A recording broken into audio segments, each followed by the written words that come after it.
again. This video is meant for viewing mostly by those people who are either working as qualified teachers or as student teachers or as substitute teachers or have been doing so. It's entitled "The Kinds of Students Who Inspire Me." And I would say these students can be of various ages. They can be, especially at the start of the lesson or lecture or study period or course, endowed with various levels of knowledge, but they share, for example, the following characteristics. A. They listen carefully and quietly to the teachers and to the fellow students who speak. In other words, the teachers don't have to tell them to be quiet. This is especially a rare gem nowadays in some grades of elementary school, according to my teaching experience, especially in grades 5 and 6, and particularly in the junior high school, in grades 7, 8, and 9. And I would say especially, according to, once again, my experience, grades 8 and 9. B. They always speak clearly but politely. C. If they give feedback or criticism to the teachers, they do so constructively and decently. In other words, they tell the teachers what they should do instead in order to achieve a more optimum learning result, or in order to help the students to achieve a more optimum learning result. D. If they don't learn or don't learn sufficiently, they kindly ask the teachers to teach differently and say how the teachers should teach instead. They don't do like, unfortunately, one of my former students did. She might have been partly honest, might have been partly joking. She said with a smile, "I don't learn anything with your style of teaching." I got angry at her, which of course was a stupid and unprofessional thing to do. This happened in 2013 at a southern Finnish grade school. Of course, I should have, at the start of that eventually 5 or 6, I think it was more like a 6-week teaching period, asked each class of students how they had been taught by the previous regular history and social sciences teacher, who unfortunately was absent because of prolonged sickness. So instead of saying, "I don't learn anything with the way you teach," such ideal students would say, for example, "Sir or mom or miss, it's difficult for me to learn with the way you teach, and here is how I have been taught. Here is how I would like you to teach me so that I will learn. I appreciate your effort, but you need to teach differently so that I will learn." Then E. During the class discussions, they stay on the topic. In other words, they don't get personal in a wrong way. They don't, for example, start asking the teacher whether he or she is married, or perhaps dating, whether he or she has children, whether he or she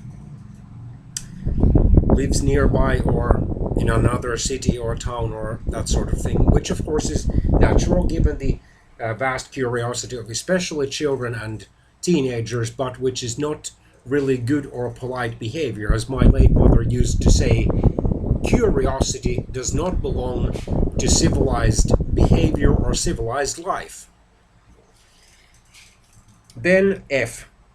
They respect the teachers and their fellow students' privacy, a point that I already touched on, because we should have some worthy reason for asking those personal questions. For especially, we should have that reason of wondering how we could help those people, in this case, teachers and fellow students, in their private lives. But just asking for the sake of curiosity does not give a very polite or caring impression of a person, although some people can actually be beneath their seemingly insatiable curiosity be quite caring, but they don't express it very politely.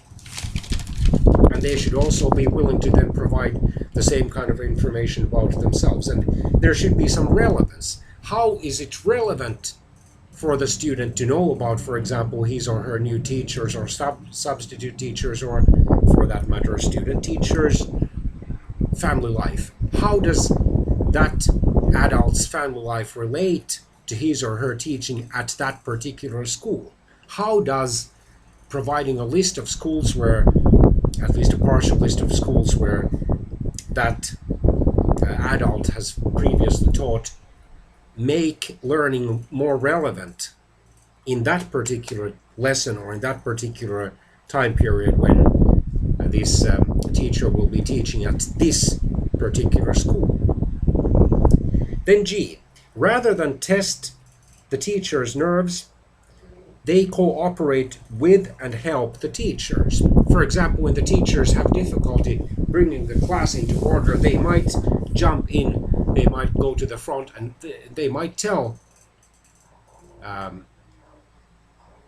politely but yet firmly the students to quiet down and say that please, let's listen to the teacher, let's help him or her to get through this lesson, and afterwards we can have fun. But here in the classroom we must obey and concentrate on what the teacher is saying. H. This is very important, especially at the grade school level.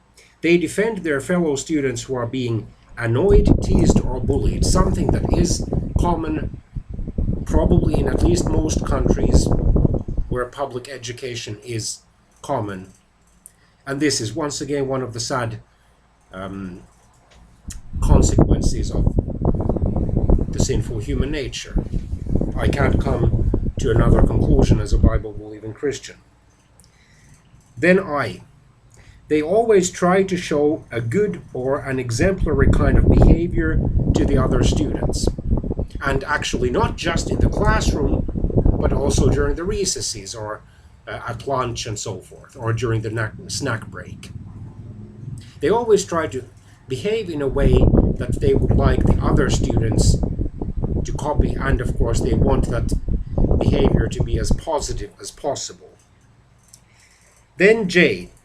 They positively challenge their teachers, not by asking them about the teachers' private lives, of course, but by asking their teachers polite, profound, and thoughtful questions about the topics which the teachers have been sharing with them.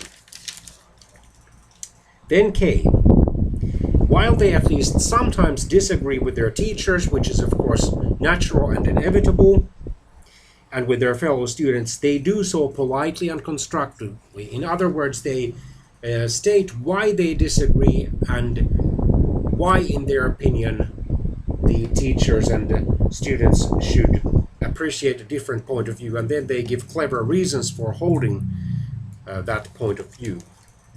Then L.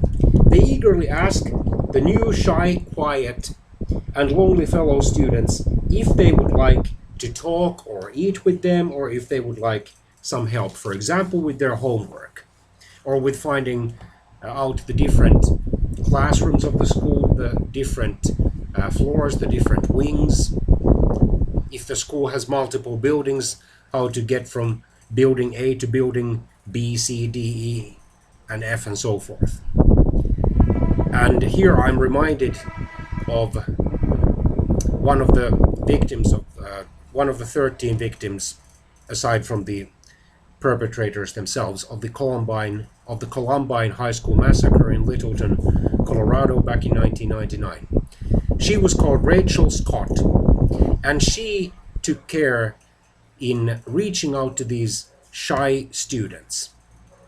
And that's why there has been a program now for over 10 years at various schools across the United States, I think co-hosted by Rachel's surviving brother, maybe Craig Scott, but you can check his name later on the internet, called Rachel's Challenge. In other words, it means that these simple acts of kindness, for example, offering to eat lunch with someone, asking someone if he or she would like to talk, or what's the matter, if you could help, can have a tremendously positive impact, especially when it's practiced genuinely and consistently. Then, M. Their teachers always love to teach them and eagerly look forward to such lessons or lectures where they can teach them. And this is something I can say about my current 6 students at that theological seminary in this Southeastern Asian country. They truly all are well behaved. They might not always be equally active, but they are well behaved and they do follow my lectures, and I must say that I really look forward to them, and I actually look forward to teaching them, or have looked forward to teaching them. Now the course is virtually over, aside from the final exam, and that is what I could say about most of the 15 students I taught in the same seminary from January to March 2015, just 2 to 4 months after I had, or 2 to 4.5 months after I had arrived to this country.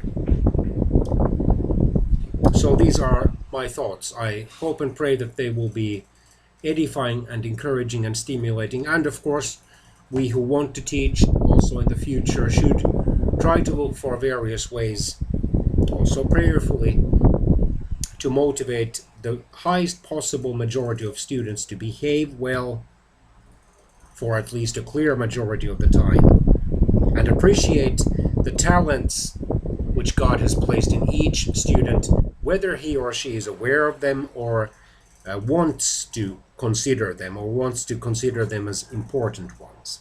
Building a student's self-esteem, of course, always is of great importance, and also helping each student to appreciate diversity and the equal ultimate value as human beings created by God of all students. This, of course, is challenging, especially for those students who don't believe in God or any other kind of higher being.